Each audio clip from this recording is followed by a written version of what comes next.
Weird science is the revolution. This Scarlett book, again, I was really hoping that it was going to be great, but you'll hear my whole theory of this is that it's just a lot of cool moments, maybe kind of pushed together, and it doesn't feel like a congruent story. It feels like it loses it's something in the mix, but I'll give you the credits and we'll get into this. This is Scarlett #1. Written by Kelly Thompson, art by Marco Ferreri, colors by Lee Lowridge, letters by Russ Wooten. I'll tell you, Marco's art here is okay. Yeah. But again, at points, I think that maybe it's a little bit of a drop from some of the others as well. I think that it just feels like this is a second-tier book for the Energon stuff, and still probably better than a lot of other stuff that's coming out. But I was really hoping that this was going to be like when Duke came out. I'm telling you, that first Cobra Commander even was like, holy crap, like I know nothing about Cobra Law or Cobra, but this seems intriguing. This seems great. But this just it's like by the numbers. It just feels very like by the numbers. Like it's just like, okay, we're going to set up this deal. Scarlett's a spy. She's going to infiltrate a mansion that ends up where they're doing a little, human trafficking. Some girls, they're not sure if the girls are there at this point. She's supposed to get the lay of the land, and then things go wrong. But in the meantime, this to me, as she said, this could be a Birds of Prey script. This could have been a Black Widow script easily. Oh, yeah, definitely. And what it did, it actually reminded me a lot of the Chuck Dixon back in the day, the beginning of the Birds of Prey. Yes. And that is what it really felt like. If you end up having Oracle in the ear of that with Black Canary, you almost have that here as well, where you have Scarlett go and infiltrate this compound. And it's just everything to get there is just, it's too easy. She ends up where she kind of comes up Rambo-esque in Monaco, comes out of the water, scuba gear, ends up changing into a sexy dress, puts on her lipstick, and away she goes into this compound. We don't even see how she has to try to get in or what she's doing. She just walks in. And the first read through, and I don't expect a Scarlett book, and I'm not telling you this is clever beyond anything. But you almost have to read it a second time, but not because it's clever, not because it's, something mind-bending. It's because it's really basic the first time. And what is going on is not well set up. So when you get to the end and find like, okay, I see, then you have to go back and read it again just to get what was happening the first time in a really basic way. Because she's there, she's talking in her earpiece type deal of seeing if there are these girls here, this human trafficking, but they're telling her they don't think they're there. The assets are not there. And I'm the, quote unquote of the first part of that. They're not in there, but she's supposed to get it. She's not supposed to engage. But things start going wrong. And even before we started, the big play was weird. She starts, giving this, oh no, there's people with weapons that shouldn't have weapons, and the security and this. I didn't know what was going on at first. And you expect there's going to be a fight, but what happens is she sees a symbol that throws her a bit, and then all of a sudden she realizes, oh my God, Jinx, one of my best friends is right near me, 2 feet away, but doesn't realize that before then, but ends up seeing it. But also the symbol stuff goes between them as we see down the line of what that means. But I didn't think it played out well in the art that way either. I didn't realize there were symbols on the ground till after we got a few pages down the line. I had to go back. I was like, oh, I thought that was just like random markings. Yeah, and even then what happens is Jinx is there, and we find out at one point Scarlett is worried, or at least concerned, why is Jinx here? What's going on? She's here with these guys. They have weapons. There's katanas, and all of a sudden the fight starts. But what happens is Scarlett has to actually go upstairs to then look down to see that Jinx had actually wrote the symbol on the ground. But the way the art plays out and the way it is, it's not really center stage there. It actually, to me, it just looks like somebody spilt their drink. Right? I mean, it doesn't look like we're actually supposed to be like, oh my God, right? It's just some splotches of red on the floor. That's all you can see, really. Or no, it's not even on the floor. It's on the wall. It's on the wall in a weird way. Yeah, it's like in the bottom of the wall, but she's up above. This is what you're talking about with the art. Like, I mean, I'm not saying it's bad art, but just like there are some things where you cannot tell what it is. I swear to God, what happened? Jinx went into an Escher painting and started to it because this wall seems to have shifted a little. But even then, it's not even the dialogue and the whole deal of Scarlett's narration. In her narration says, whatever this is, Jinx doesn't want me in it. but that is because she's seen that symbol. This is where I think it's Aiko, I think is the artist who does it, but a lot of people do. Put a circle, put a square around it that you see that's her vision. That's what she's looking at on that symbol. Because at that point, I think that what she's saying is Jinx has katanas with a bunch of guys and they're wrecking a house and she wants her out. It's the symbol. But you didn't get that right away. Maybe some people would have, but I doubt a lot of people, I think, will be in our deal where you only see that later. But you end up where all of a sudden then these girls are running around with numbers. Oh my God, the auction was now. But I don't think it was set up well enough for me to even understand what's going on. And they're like, I'm like, at one point I feel bad because I thought, oh, it's a fashion show. I'm like, oh, wait. And I actually thought that the big twist here was going to be that Scarlett thought this was something real bad, but it actually wasn't, that they're there just being, but it is bad. Yeah, I hate to say it ends up being trafficking. And these girls are running around. They're like, oh my God, there's hostages. I'm like, I didn't know what was going on. And one of the jokes, and Kelly Thompson tries to play it light a lot of times, where she's being told through the earpiece not to engage as she engages. She ends up, now at this point though, all hell's broke loose. Oh yeah, absolutely. In my mind, you engage when everybody else is engaging. I mean, to just at least make it out alive. They're telling her, don't engage, don't engage. People are shooting guns at people at this point. Unfortunately, you're going to have to engage. But she does. And she ends up taking one guy. She puts an arrow through his wrist and then somehow later tells him to zip line his hands together. I'm like, I don't get it. Because this guy was about, she sees Jinx has grabbed what looks like a really young girl and takes her away. And actually turns and smiles at Scarlett. And even that's a weird thing. Like, you are going there and saving a girl from being trafficked. And then when you're leaving, you give her a smile. There she is. That smile. There she is. That's the Jinx I know. I'm like, I don't know if that's the right time for a smile. But they get into a helicopter and leave. The whole place is, in shambles. And the government's pissed off because, again, she wasn't supposed to engage. She was supposed to figure out, I don't know what she could have done. Like if this whole thing and she just walked out, right? Yeah. You're still at the situation you're in. Like, the thing is still busted open. They still would have gone on to her for not freaking saving the hostages or something. They would have gotten mad no matter what, being like, why didn't you engage? It's like, y'all told me not to. Yeah, and they told not to engage as if, like, if she left, anything would be better. The situation they're saying, like, it was already going to hell either way. So you end up then with a quick deal. And again, this is kind of what I think that Kelly Thompson doesn't quite get. And I said before we even started, I don't really mind Kelly Thompson at points. I'm starting to not like her as much, and it feels like I'm defending her more than actually enjoying what she's doing. But this is definitely at a lower level than what we've had. The Transformers, Void Rivals, Cobra Commander, and Duke. This is like a whole tier down. This isn't even the idea of me saying, well, I could kind of fit that in between Void Rivals and Cobra Commander. No, this is generic, because even when she goes to talk to the general here, it's just so quick and just generic. It really is generic. And it's Gorman, who she goes to talk to. And it's like 3 lines and she's out. Like, we don't need you, and she says, just him being a hateful piece of shit. Yeah, just hateful, and saying, like, she says, no, sir, but I admit I'd like to be more proactive, because she wants to do more. You can proactivate out my office. Yeah, and that's like, what is that? I don't know. That's the stupidest. What are we doing here?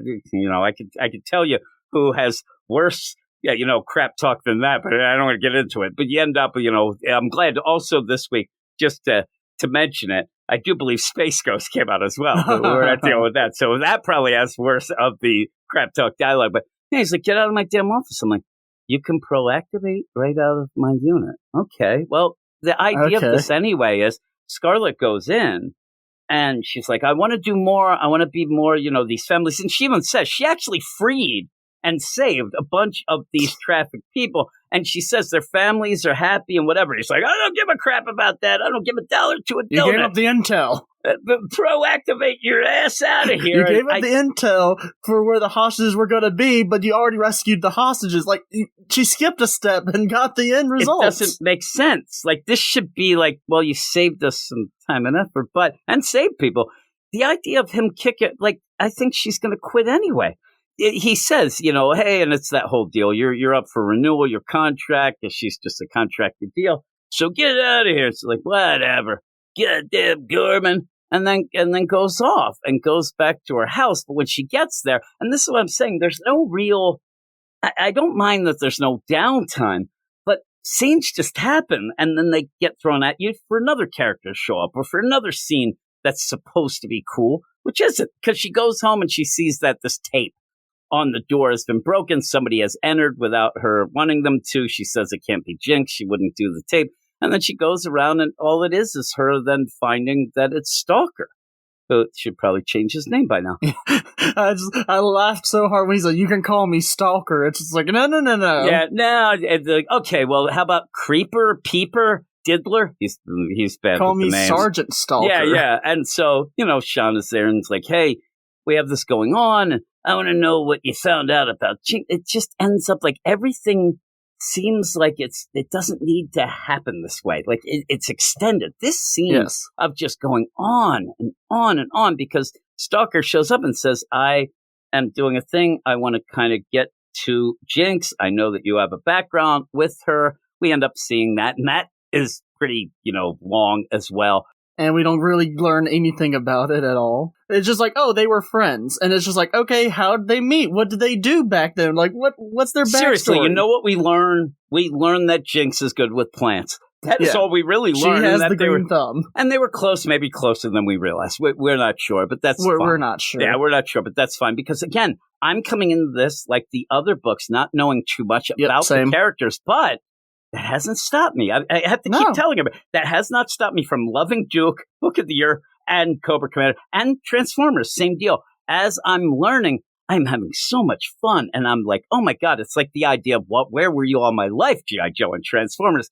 And then I get into this, and again, it just doesn't have that spark. It's kind of generic and boring. Because now we see 4 years ago, there's Jinx and Scarlett. They have this house. They're, fix the law. And I'm like, and then go through so much to show that they have this secret, crazy symbols that they do, only to then explain something that happened 10 pages ago that were already past and really didn't matter that much. You know what I mean? The idea that they had a symbol for, don't follow me, don't get involved, that's fine, but we're done with that. I get it. But yet, I don't think Kelly Thompson seems to think anybody gets it. But yeah, it's just a prolonged deal of the idea where, okay, you want to join up with me, Stalker, because I end up wanting to find out about Jinx. Jinx is now involved in the clan Arashikage. I'm telling you, people would get mad at me. But again, these are new things. But it's, this whole clan that is, pretty much an Asian, looks like, I hate to say it, but like a martial arts clan. It looks like they're going on. You can kind of guess some of the characters that would be involved. And she's in, and then we're in a helicopter with Snowjob. And hey, Snowjob's a great guy. Harlan's awesome. He never asks her what rhymes with a Snowjob. They even say they're like, off the field too, he's a good guy. That's even more rare. And it's just like, okay. Okay, and you see him there, and he's hanging with, Jinx. And that's the other thing. I love the idea that it's like, he's a good guy in the field and out too. And you see he's hanging there at a tiki bar with Scarlett and Jinx, but that doesn't really play into this. He's not going with her to go down. She's actually going to jump out and ski to this compound. He'll be there when she needs to get picked up and maybe get involved. I think that he may actually kind of swoop in at one point and get involved, but he'll come flying in with the guns. Yeah. So what happens is after Snowjob lets her off, you end up where you have more backstory and more history with Jinx and Scarlett again.